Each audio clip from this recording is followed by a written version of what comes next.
का प्रेम। रिद्धि की सास को हर वक्त अपने मायके का गाना गाने की आदत थी। अरे बस करना माँ, मामा का ये किस्सा तो 50 बार पहले भी सुना चुकी है। अरे हाँ तो क्यों ना बताऊं, तेरे चाचा तो उस वक्त हाथ झाड़ कर खड़े हो गए थे, तब मामा ही था तेरा जो आगे आया और मदद की। देखो अब ठीक है ना, जो हो गया सो हो गया, क्यों एक बात को हमेशा गाती रहती हो। अब तो बहू घर आ गई है, उसे तो सबको मान कर चलना है ना, कि सिर्फ सास का मायका ही समझेगी वो। तभी वहाँ रिद्धि आ जाती है। माँ आज मैं घर जा सकती हूँ? माँ को मेरी बहुत याद आ रही है, शादी के बाद एक बार भी नहीं गई। हाँ तो कौन जाता है? अरे मेरी शादी के बाद जब मैं विदाई होकर आई, इतना बड़ा ससुराल मेरा, खाने वाले 10 लोग और बनाने वाली मैं सिर्फ एक। ऐसा लग रहा था जैसे सिर्फ खाना बनाने के लिए ही ब्याह किया है। वो तो मेरा भाई था, गांव से एक काम करने वाली चाची को भेज दिया जो मेरा हाथ बटाती थी, और उसको पैसा, खाना, कपड़ा, रहने के लिए कमरा, वो सब किसने दिया था? तुम्हारे भाई ने। ये मामला रोज का था। ससुर भी जब गुस्सा होते तो वो सारी बात कह देते जो उनके मन में इतने समय से चल रही थी। मेरा भाई, भाभी, भतीजा, भतीजी सब छुड़वा दिया। मैंने जीवन भर सिर्फ तुम्हारे परिवार वालों से निभाया, लेकिन अब भी चैन नहीं है तुमको। बहू के सामने सास को लगा कि उसकी बेइज्जती हो रही है। सुन बहू, अपने कमरे में जा, कहीं नहीं जाना मायके वायके, घर का काम कौन करेगा? पड़ोसन। बहू समझ जाती है मामला गर्म चल रहा है, कमरे में जाने में ही भलाई है। कमरे में क्या है? तुम्हारी माँ हर वक्त चिच चिच चिच करती रहती है। कल टाई मिली थी तुम्हारी मुझे, लेकिन मजाल है सासू माँ की उन्होंने एक बुराई की हो, लेकिन सासू माँ हाँ, जब देखो तब ससुराल के लोगों की बुराई करती रहती है। बेचारे पापा जी कितना मिस करते हैं अपने घर वालों को। मेरा तो बड़ा मन करता है कि ताऊ जी, चाचा जी और सब मिलकर रहें। ना साथ रहे लेकिन आना जाना तो ठीक से रखिए। हिंदुस्तान और पाकिस्तान एक हो सकता है, लेकिन चाचा और ताऊ के परिवार के साथ हम लोगों का मिलन ना जी ना कभी नहीं हो सकता। ये बात है, लेकिन मेरे साथ आप ज्यादा चैलेंज मत करिएगा। ऐसा कोई काम नहीं है जो मैं नहीं कर सकती। ससुर जी जो कि बहू की बात सुन रहे थे सामने आ जाते हैं। अरे बेटा तू ये कर सकती है तो प्लीज मेरा परिवार किसी तरह मुझसे मिलवा दे। सारी जवानी तो मैंने किसी तरह काट ली, लेकिन जीवन के इस पड़ाव पर बहुत याद आती है मेरे परिवार की।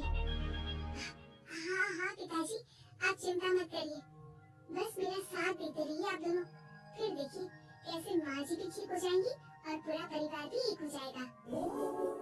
थोड़ी देर बाद बहू सामान लेकर घर से निकल रही होती है कि मना किया था ना तुझे मायके जाने के लिए, फिर क्यों जा रही है? बहू कुछ कहती इससे पहले ही बेटा बोलने लगता है।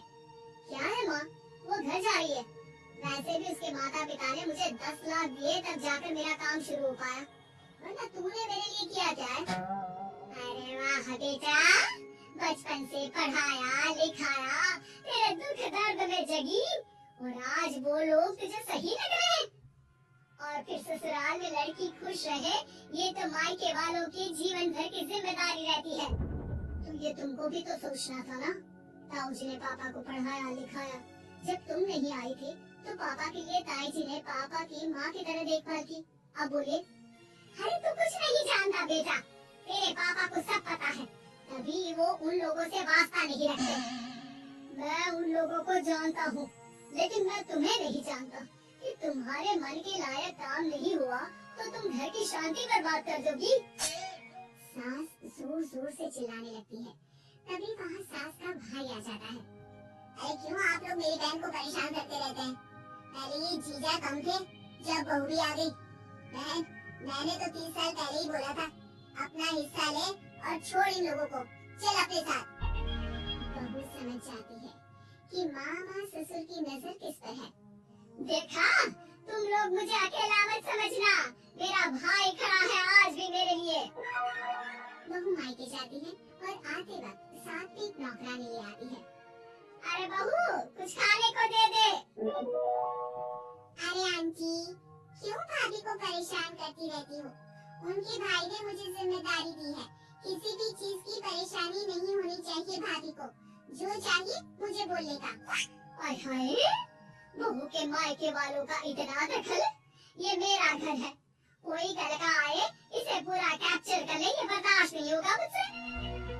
क्या हो गया सासू माँ, क्यों सुबह सुबह चिल्ला रही हैं? चमेली, ओ चमेली, क्या कहा था मेरे भाई ने तुझे? अरे दीदी बहुत तेज है आपकी सासू माँ, मैंने तो बोला कुछ चाहिए तो मांग लो मुझसे। अरे निकल यहाँ से, घर को रेलवे स्टेशन बना रखा है, जो देखो वो घुमा जा रहा है यहाँ से वहाँ। ये कहीं नहीं जाएगी, ये जाएगी तो घर का काम कौन करेगा? मैं? हाँ, और क्या करती है वो? घर का काम भी तो करती है, इसमें नया क्या है? तभी वहाँ ससुर जी आ जाते हैं।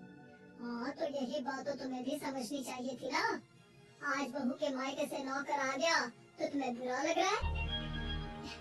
अरे तो उस वक्त गर्मा गर्म खाना तो सबने खाया ना, ऐसा तो नहीं है कि मेरे मायके का नौकर था तो सिर्फ मेरे लिए बनाता था। अरे निकालो इसे फिलहाल, बाद में बात करती हूँ। सास का गुस्सा जोर से नौकरानी पर फूटता है। तभी वहाँ बेटा सामान के साथ आकर खड़ा हो जाता है। चलो रिद्धि, तुम ठीक बोलती हो, मेरी माँ को तो हम लोगों की कोई फिक्र है ही नहीं, ये तो सारा दिन सिर्फ अपने बारे में सोचती है। और देखिए, मैं अब से कह रही हूँ कि अब से इस घर की तरफ आपको देखना भी नहीं है, नहीं आना आज के बाद इन लोगों से मिलने। हाँ हाँ, बस कभी कभी दिन में 2 बार मिलने आ जाओ। नहीं, बिल्कुल नहीं। ससुर झूठा नाटक करते हुए, मेरी बीवी ने मुझे मेरे ही परिवार से दूर कर दिया, आज बहू मेरा इकलौता बेटा दूर कर रही है। हाय, कैसे जीऊंगा मैं? वाह, वो भाई जो आपको बेटे की तरह मानता था, उन्हें छोड़ने में तो दुख नहीं हुआ। आज खुद का बेटा छोड़कर जा रहा है, तो कैसे जीऊंगा? बढ़िया है। अब सास समझ चुकी थी कि उससे गलती क्या हुई है। मुझे माफ कर दे बहू, अब मेरी समझ में आ गया कि अपनों से दूर कर बीवियां पति का भला नहीं बल्कि उन्हें जीवन में अकेला कर रही है। मुझे माफ कर दे, मैं अब सबसे माफी मांग लूंगी। ससुर जी दूर से बहू को हम सब दिखाते हैं।